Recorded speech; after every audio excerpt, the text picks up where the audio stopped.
regresamos con argumentos. Se nos acaba el tiempo, Indira, pero estábamos comentando un tema muy importante que trascendía el día de ayer en los medios de comunicación, como lo es el cambio de el embajador de Estados Unidos en Venezuela. Bueno, aunque tienen su representación en Colombia debido al tema de las embajadas, pero ¿qué significa o qué simbolizaría también este cambio, no? Yo creo que es un gesto, un primer paso, porque sabemos que de parte del gobierno pues no estamos nada cómodos con las últimas declaraciones o las últimas actuaciones de Jimmy. Entonces creo que el gesto de repente de hacer este cambio, yo lo valoraría de hecho como un gesto. Hay personas que quizás creen, no, es que ya se le venció el placer y había que cambiarlo. Yo creo que es un gesto de Estados Unidos con el gobierno de Maduro, no para congraciarse con Maduro, sino para decir, mira, estoy dispuesto a abrir un espacio de menos hostilidad, porque ya con Jimmy había mucha hostilidad, hay que reconocerlo. Ahora bien, Venezuela necesita un reformateo del diálogo. El diálogo no puede seguir siendo para que hable primero una representación de la oposición, porque tenemos que entender que son las oposiciones. Y en el diálogo de México se sienta una de las oposiciones. Mientras que el diálogo sea así, no es un diálogo creíble, es un diálogo excluyente. Ese diálogo necesita contrapeso y por eso es que yo abogo que ahí se tienen que sentar todos los sectores. Bueno, y que en una oportunidad ese sector representaba además a un grupo que era reconocido, digamos, como el gobierno interino por parte de 60 países. Y pero ya ese gobierno no momento existe. Ya no existe, ya esa época pasó. Ya con el fin del interinato es suficiente argumento para entonces pedir un reformateo del diálogo, porque cuando el diálogo, recordemos que este proceso de México inicia en Oslo en mayo del 2019, después se pasa a Barbados y de Barbados se pasa a México. Y uno de los graves errores que hemos tenido es que pasamos de país en país, de mesa en mesa, pero no corregimos los errores de fondo. En ese diálogo tiene que haber una representación de la sociedad civil orgánica. Y ojo y entiéndase bien qué es la sociedad civil orgánica, por lo menos desde mi punto de vista. No es las mismas ONG, las 4 ONG de siempre. Cuando yo hablo de sociedad civil también estoy hablando de los consejos comunales también son sociedad civil, aunque a un sector no le guste. Estoy hablando de la iglesia, estoy hablando de Fedecámara, eso es parte de la sociedad civil orgánica y organizada. Obvio, no puedes sentar 100 personas en una mesa, pero puedes tener un mecanismo de consulta alterno para que en también... algunos momentos se dieron reuniones en el Palacio de Miraflores con distintos sectores de la sociedad civil organizada, eso hay que retomarlo. el Foro Cívico, distintos partidos de oposición que no son de la plataforma unitaria. Eso hay que retomarlo, la pluralidad del diálogo tiene que volver y el diálogo no puede comenzar a partir de que la plataforma es enemiga de Maduro y Maduro la plataforma. No, señor, el diálogo tiene que arrancar con las necesidades de la gente, de la agenda electoral, porque las elecciones presidenciales del 2024 puede ser, escucha bien esto, el inicio del fin de la crisis.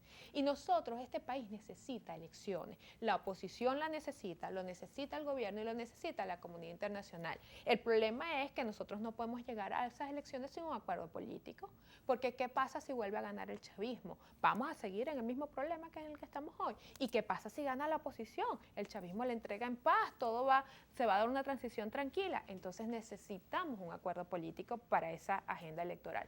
Además del tema electoral, ese diálogo tiene que empezar a resolver el tema económico, porque si no resolvemos la agenda económica y el tema del ingreso petrolero, no vamos a poder darle solución ni a los pensionados, ni a los jubilados, ni a los maestros, ni a los médicos, ni a todo el que está hoy reclamando aumento salarial. Y el tema es que mientras los dirigentes de un lado y del otro van de diálogo en diálogo, pues las personas acá en Venezuela vamos todos de cola en cola de gasolina, pues de la casa a recoger el agua para...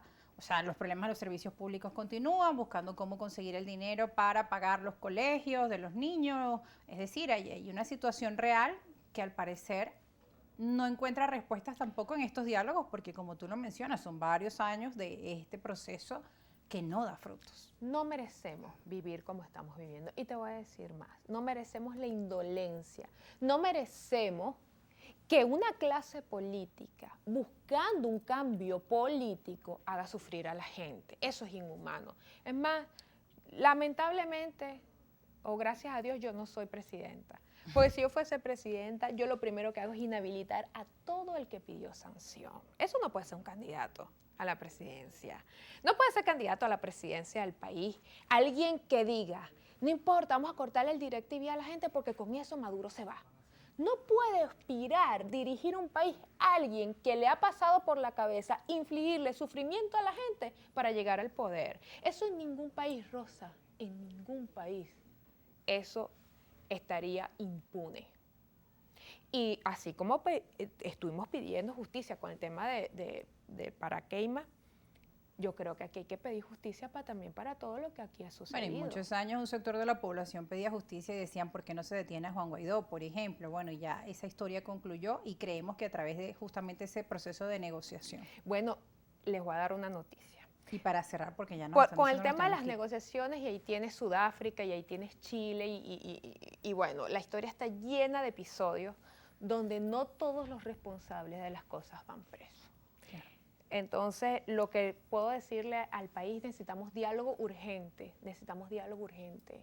y el diálogo no puede ser un chantaje de ningún lado, ni de la comunidad internacional, ni de la oposición, ni del gobierno, porque aquí tenemos una población que está urgida y necesitada de respuesta. Diálogos, respuestas y acciones concretas para salir adelante de esta situación. Gracias, Indira, por estar con nosotros en esta edición de Argumentos. Nos despedimos dejándole nuestras cuentas en redes sociales. @IndiUrbaneja es tu cuenta India Urbaneja en todas las redes. Que es donde estás más activa en Twitter. Y mi cuenta en redes sociales, @Rosa_periodista. Las del programa también las van a encontrar allí a pie de pantalla para que nos dejen sus comentarios. Recuerda que esta edición se repite a las 11 de la noche por la señal de Globovisión. Y gracias a todos por sus comentarios. Nos han escrito mucho, pues, que están allí en sintonía siguiendo este análisis. Esperemos que haya sido de su agrado. También en el canal de YouTube podrán encontrarnos. Chao.